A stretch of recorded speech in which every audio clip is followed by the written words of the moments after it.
Hey guys, it's me, Rich. Something is happening in Minneapolis and you need to hear it. You're watching a story that exposes corruption so massive it makes every excuse from politicians sound ridiculous.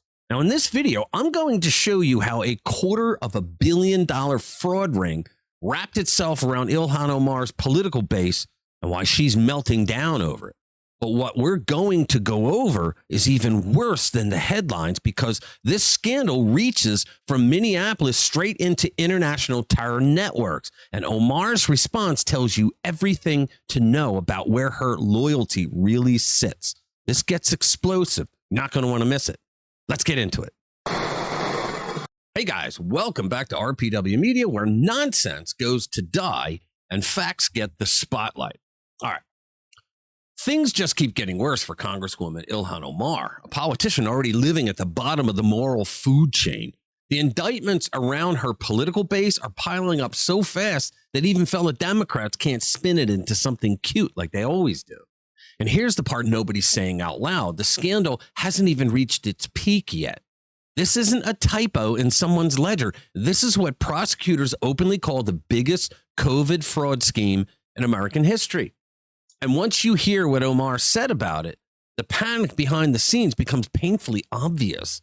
Something much bigger is hiding underneath this story.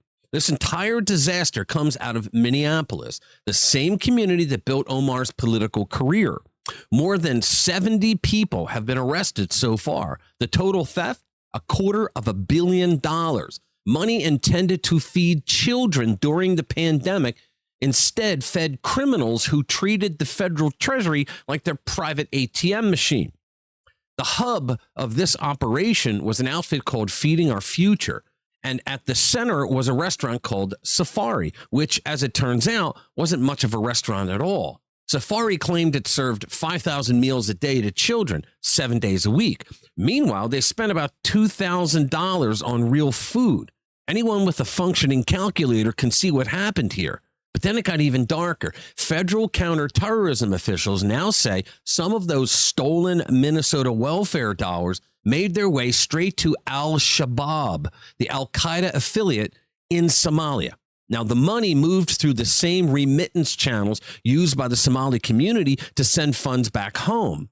Somalia's economy runs on those remittances, and terror groups skim off the percentage because they control the territory. Now, one analyst spelled it out pretty clearly. Minnesota taxpayers became the single largest funder of al-Shabaab. And it keeps getting worse, guys. A man named Usman Kamara has now become the 77th person charged. He ran a small grocery store and claimed to serve 1,000 meals a day to children. He served almost none. He bought a building, wired more than $100,000 overseas, and paid nearly $90,000 in kickbacks. The stunning part is that Kamara was previously kicked out of the SNAP program for suspected fraud, and Minnesota officials still approved him for the children's program. Now, you want to talk about real fraud? Look at the people who approved him. Another man, the 78th defendant, claimed he served 6,000 meals a day in Pelican Rapids. That's twice the population of the town. He and his partner pocketed more than $1 million and traveled the world with taxpayer funds. The fraud is now so widespread throughout the Somali community in Minneapolis that 4 Minnesota Republican congressmen are demanding a full federal investigation into whether Minnesota taxpayers were unknowingly funding terrorism. Now, President Trump isn't waiting around. He revoked temporary protected status, TPS, for nearly 1,000 Somalis in Minneapolis. They're being sent back now. His message might be the clearest policy statement of the entire scandal. If you steal from the American people or funnel money to terrorists, you're done. And now the big question, what is Ilhan Omar saying about all this? Is she condemning it? Is she demanding accountability? Is she apologizing to American taxpayers after her own community was caught in a $250 million fraud? Not a chance. So Omar held a press conference after Trump revoked TPS.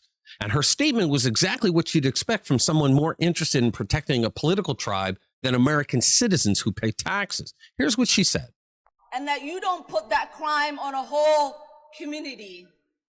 They didn't. They put the crime on the people that they have evidence committed the crime. It's not a whole community. What we also know No, you don't. is that there is not a single evidence that the president or his coonies have put forth that there are any single resource from taxpayers in Minnesota that has gone to aid and abate terrorism. Actually, there is. According to News Nation, federal authorities who spoke with News Nation on the condition of anonymity say al-Shabaab takes a cut of funds sent to Somalia. Now, a former member of the Joint Terrorism Task Force told News Nation that although there are legitimate refugees here and they do have the right to send money back, the system is way too untracked, way too out, and people are committing crimes. And that money that they get from committing the crimes is going back to Somalia. So they're sending money that they committed crimes to get back to Somalia, and they know that al-Shabaab takes a cut of all those funds. That language is dangerous. No, it's accurate. That language puts the lives of Somalis not only in Minnesota, but across the country in danger. How? She'll never explain. And if the president believed that and he had evidence, he would take people to court. He already has. There's over 70 people. I think they're up to 78 people now. So we are sick and tired of the president waking up one day and deciding to put forth falsehoods and demonize. This is a woman who lies for a living about Donald Trump. And she's saying he's the one that's putting falsehoods out there. All communities, while the ignorant people that support him. Oh, so everybody that voted for Donald Trump is now ignorant? Guys, did you hear her say a single thing about the crimes? She's more upset that the crime was exposed, that the fraud was actually exposed. And it's with her base, her supporters that are involved, than she is about Minnesotan taxpayers getting robbed. Then take the lies that he's spreading and use it as a fact. Oh my goodness. They did that. The Democrats did that since the day Trump came down the escalator. She's got balls to talk that way. Somalis are not terrorizing this nation. We are helping. No one ever said that Somalis are terrorizing the nation. Yet thrive. Somalis have always seen themselves as a fabric of this nation. Then why are you committing so much fraud being the fabric of the nation with taxpayer dollars? We have signed up to serve this country in its military. You have also stolen $250 million in that little city. We have signed up to teach children. Yeah, you taught the children how to steal money in fraud schemes in Minneapolis. We have signed up to become nurses and doctors and engineers. Yeah, and you also signed up to steal money. You see, she's not talking about it. She doesn't want to mention the crime. What she's doing is she's bloviating about things to get the people's minds off the fact that there are serious fraud crimes that were committed. We have signed up to be public servants and get elected into office. We don't do that because we hate this nation. Yes, you do. Ilhan Omar hates the United States. I mean, she was on record giving a speech just like this one where she said that she cared more about Somalia than she did the United States. That's what she was saying. We do that because we love this nation. No, you really don't love this nation because you wouldn't support 99% of the things that you do support if you did.